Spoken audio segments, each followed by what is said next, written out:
Bonjour à tous, je m'appelle Benoît Kella, je suis consultant chez Blue Prism et aujourd'hui je vais vous montrer comment réaliser et finalement utiliser la solution Blue Prism Decipher IDP pour réaliser un contrôle de type KYC. Alors qu'est-ce qu'un contrôle de type KYC? C'est tout simplement un contrôle dans lequel en fait un tiers moral va récupérer un certain nombre de pièces provenant d'une personne. Donc ces pièces peuvent être une carte d'identité, ça peut être une facture, ça peut être une fiche de paye ou tout autre élément qui vont permettre d'identifier avec certitude la personne avec laquelle on a affaire.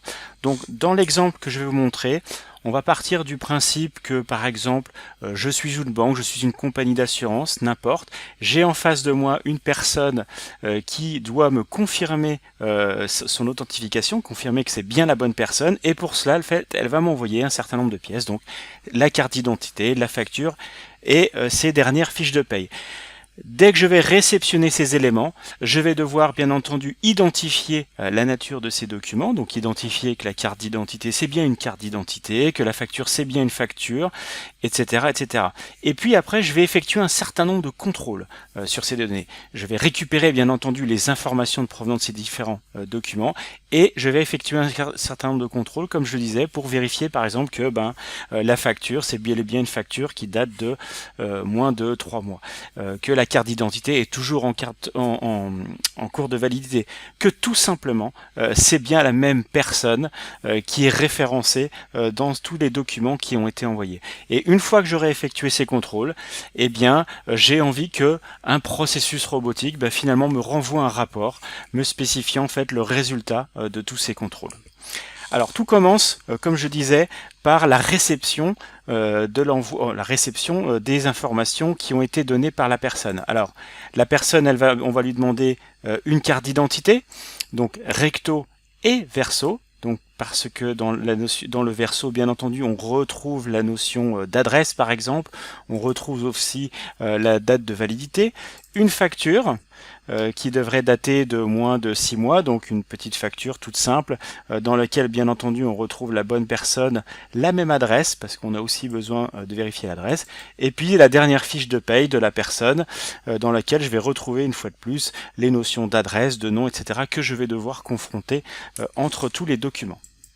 Donc, qu'est-ce que je vais faire? Je vais imaginer que j'envoie tout simplement un processus robotique, donc finalement une adresse email quelconque, un certain nombre de documents, donc vérifier ces documents, et je vais tout simplement prendre les documents que je viens de vous montrer et les mettre en pièces attachées dans l'email que je vais envoyer à mon robot. Je prends les 3 pièces et je vais tout simplement envoyer le mail. Mon robot, finalement, c'est une boîte aux lettres. C'est une boîte aux lettres associée, bien entendu, avec des processus robotiques Blue Prism qui tournent en tâche de fond.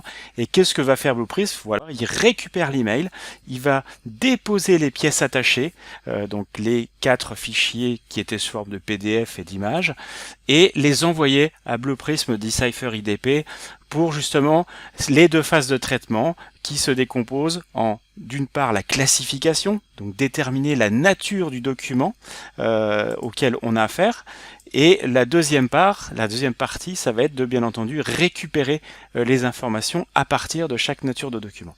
Donc là, le robot Blue Prism me dit qu'il a bien envoyé le document à Decipher pour traitement, et je vais pouvoir d'ailleurs regarder où en est Decipher sur la partie traitement.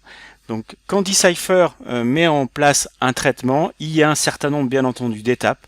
La récupération d'images, une phase d'OCR dans laquelle il étudie en fait tout ce qu'il peut récupérer de manière textuelle dans les différents documents qui ont été récupérés.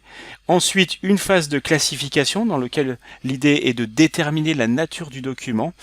Et s'il y a un certain nombre de doutes ou si l'outil a été configuré pour que dans tous les cas il y ait une validation de la personne, eh bien en fait on va soumettre le résultat de cette classification à un utilisateur métier pour qu'il valide finalement la classification, la nature du document.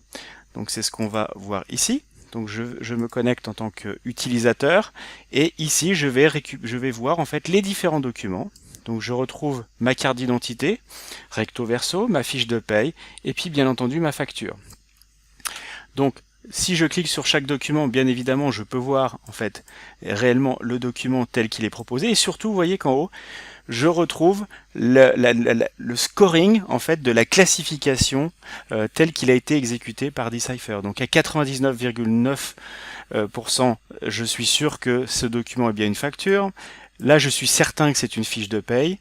Ici, par exemple, je suis 99,92%, c'est une carte d'identité. Il y a un tout petit résidu qui me dit que ça aurait pu être aussi le verso de la carte d'identité. Peut-être tout simplement parce que la couleur et la similitude de documents peut laisser certains doutes dans certains cas. Donc je retrouve ici donc ces documents qui sont classifiés. En l'occurrence, pas de souci.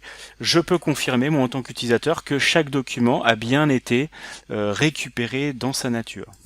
Donc je soumets pour que je puisse aller à la deuxième étape, c'est-à-dire qu'à partir de la nature du document, je vais maintenant pouvoir récupérer, extraire les informations de ces différents documents pour les traiter tout simplement et récupérer les bonnes informations. Donc c'est ce que je fais ici dans cette deuxième étape. Je retrouve la liste de mes documents et vous voyez que si je clique sur les documents, j'ai des informations différentes parce que ce sont des documents de nature tout simplement différente. Je vais retrouver par exemple ici le nom, je vais retrouver ici le nom sur la date de la facture, les notions d'adresse, etc. Alors dans Decipher, je ne vais pas m'étendre ici sur le sujet, ça fera l'objet d'une autre vidéo. Je peux aussi effectuer et proposer un certain nombre de contrôles et de calculs directement dans l'application. Je peux aussi tout simplement lui dire tiens, le sous-total c'est cette information là, et puis ce total calcule-moi à partir par exemple ici dans la facture des différentes informations qui sont sous-jacentes. Donc les documents ont bel et bien récupéré un peu de choses près, on va quand même lui dire les différentes informations, peut-être parce que ici le cadre est pas tout à fait correct. Voilà. Hop.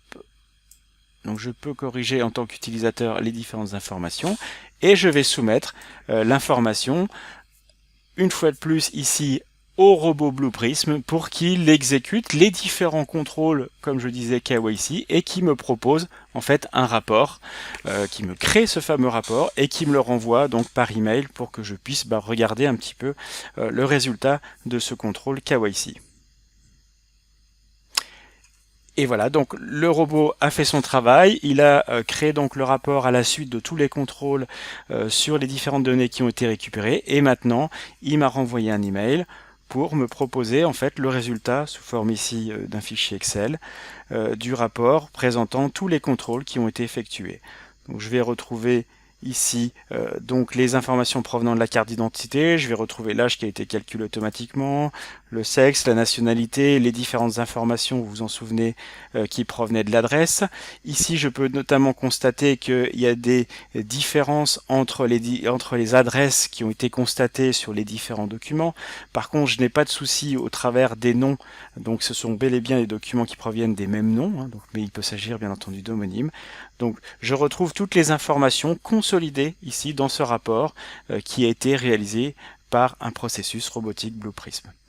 Voilà, je vous remercie et dans de prochaines vidéos, j'essaierai de vous montrer un petit peu plus comment fonctionne DecipherEDP, comment on configure et comment très simplement on peut mettre en place ce type de processus ou tout autre type de processus à base de documents dits non structurés. Merci, au revoir.